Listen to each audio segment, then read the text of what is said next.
Howdy everybody, welcome to a tutorial on how to build my automatic smelter or super fast smelter version 2. So this version is much faster, much slimmer, and less resource intensive than my first version.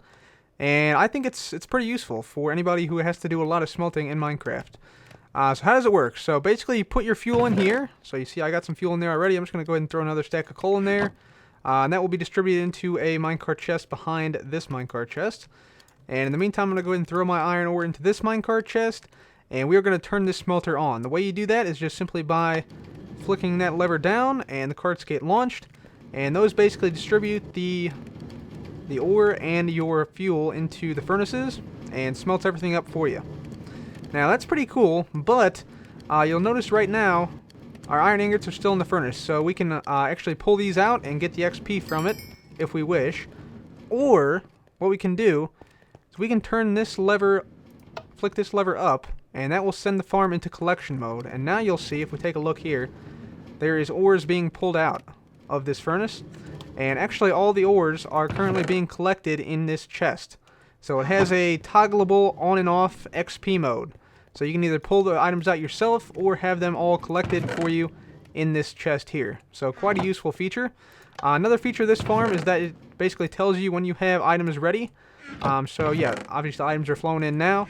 So we have items smelted. This lamp is on, and yeah, items are in the chest, obviously. Also, this farm is expandable as far as you want, so you can make it as fast as you want. I just have 16 furnaces here. I built one in my survival world that has 42 furnaces, which makes it quite fast.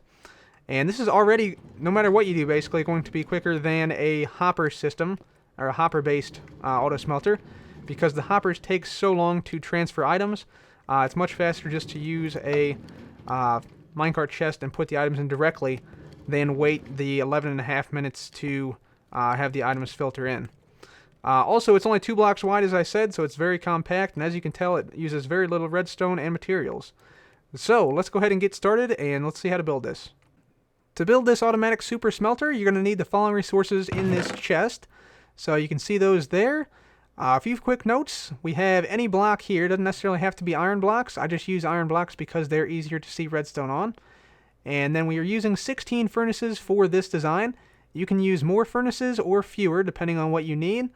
And for each furnace you add on, you're going to need an additional 2 hoppers and 3 powered rails. And likewise, if you use less, you'll need 2 less hoppers and 3 less powered rails for each furnace less than 16. Alright, so before we begin this build, I just want to make note that you need to be facing either the north or south direction, and the best way you can do that is by simply hitting your debug menu button, which is usually F3, and you can see here I'm facing north towards negative Z. You can also do this facing south towards positive Z, but just make sure that you're not facing in the east or west direction when you're building this.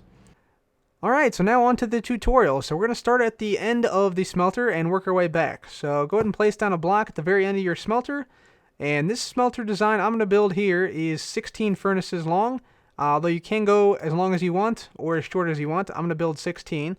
So that means I'm going to need 17 powered rails here. So 1, 2, 3, 4, 5, 6, 7, 8, 9, 10, 11, 12, 13, 14, 15, 16, 17. Very nice. Now we're going to switch to regular rail for 1, 2, 3. And we're going to start to go up here. So we're going to make a little stair-step pattern like that. And we want 2 normal rails like that. Now come back over here to the main part of your smelter. We're going to place down our furnaces. So we're going to have 16 furnaces on top of these powered rails right here. So that's going to leave 1 extra powered rail at the end there. Now we need to find the spot where we can power all of these rails with a single lever. And it looks like I guessed correctly that time. Awesome. So we come down here. We're just going to power on all of these rails permanently. And replace the blocks there. Very nice. Now we'll go ahead and take some hoppers. And for every furnace you have, you'll need 2 hoppers. So 1 hopper will go in the top position, facing directly down into the furnace.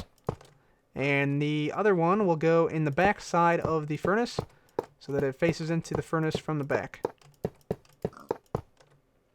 Now that our furnaces are in the correct positions like that, we are now going to place down the rails. So we're going to place down powered rails on top of each and every one of these hoppers up here. Just like that. And then same thing on the bottom. Have powered rails just like this. And then on the ends here, we're going to have an extra block. And then we'll come out one like this to sort of cap it off. And then powered rails here and there as well. Now we need to find the spot where we can power all these at once. So I'm just going to guess here. And looks like we are one block too close here. So let's just move it back one.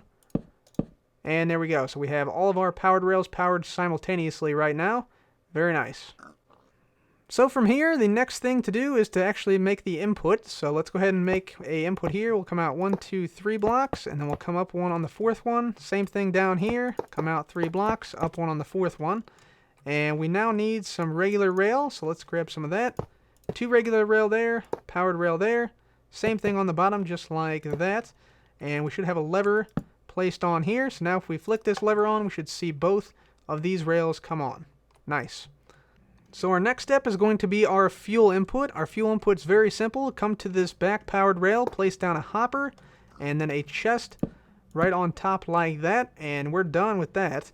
Go ahead and place a minecart chest down right now on this rail and the rail beneath it, and you are done with your input. So this is actually the input right here, and you can see the carts should go all the way down, come all the way back, and when this is off, they should settle right on those powered rails.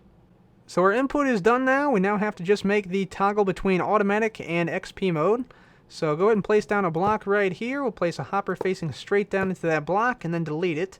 Place a chest down here. You can make it a double chest if you want to. I'm going to.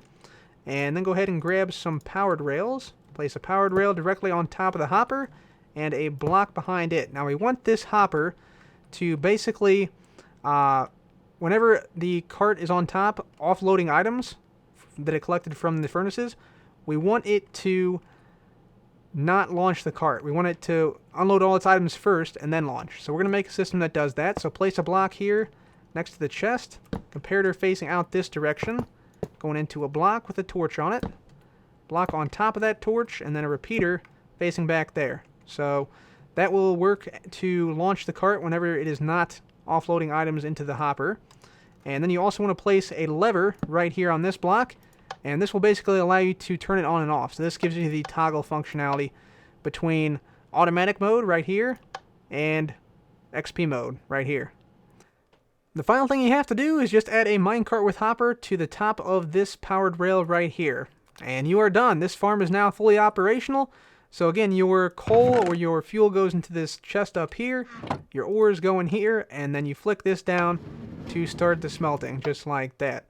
When this lever is down, this thing will not collect, and you can collect the XP that you get from the ores manually. When it's up, this thing will be going back and forth, and will stop and offload its stuff whenever it has stuff to pick up in the furnaces. So you are now totally done right now. I will show you, however, a few options you can implement if you want some more cool little features. So first thing, I like to go ahead and put down a lamp here. This will indicate when you're smelting. I also like to put a lamp here that indicates when there is items in this chest. And the way to do that, you basically take a block, place it down here. Going to need a comparator. It's going to face out into a block right here. And then we'll have some blocks back like this and that. And we just basically need 2 repeaters like so. A dust right here and a dust right here. And now you'll see whenever there are items inside of this chest, this lamp will turn on. So those are some quick options you can do. And now all you need to do is decorate it. So let me just go ahead and decorate it here. One little addendum on the end here. I want to basically have you guys come to the back and replace this regular rail here with a powered rail. So break that, replace it with a powered rail, break that, replace it with a powered rail. And that basically prevents unequal item distribution in the first 3 or so furnaces. The first furnace here will receive a few more items than the other furnaces, but it should be pretty even overall. So now on to the aesthetics. I typically raise up the floor here for the control panel area, just so it's easier to reach the controls. And that means that this area will be a little bit higher than where your furnaces are. I also like to cover it up with stairs on the top and the bottom. And you want to make sure you have access to the fuel chest right there. And you can also put a half slab there if you want to. And if you want to put something over this to cover up this hopper, you can place upside down stairs or again half slabs there as well. And actually you can probably come around to the back side here, break this block, place a half slab or a upside down stair there, And that should now totally hide that. Nice. Yeah, okay. So let's go ahead and test this thing out. I'm just going to clear my inventory of everything. We'll grab some coal. Go ahead and plop it into the chest here. Just like that. And it should be filtering down, which it is. Very nice. Let's go ahead and get some ores here. Plop it into the minecart chest. Flick the lever. And there we go. Yep. Everything looks like it's working well. Make sure everything is being distributed evenly. So we got 3, 3, 3. And we got 4s. 4s. Yep. Looks like it's pretty even. Very nice. Very nice. Alright. Everything looks to be working well on that front. Now let's test the automatic collection mode. So we flick this lever up. And we should be starting to get smelted items down here. This lamp should turn on. And there are our ingots in the chest. So guys, that is my very fast automatic smelter version 2. If you enjoyed the video, please do leave a like. Thank you so much for watching. This has been Cub. Goodbye.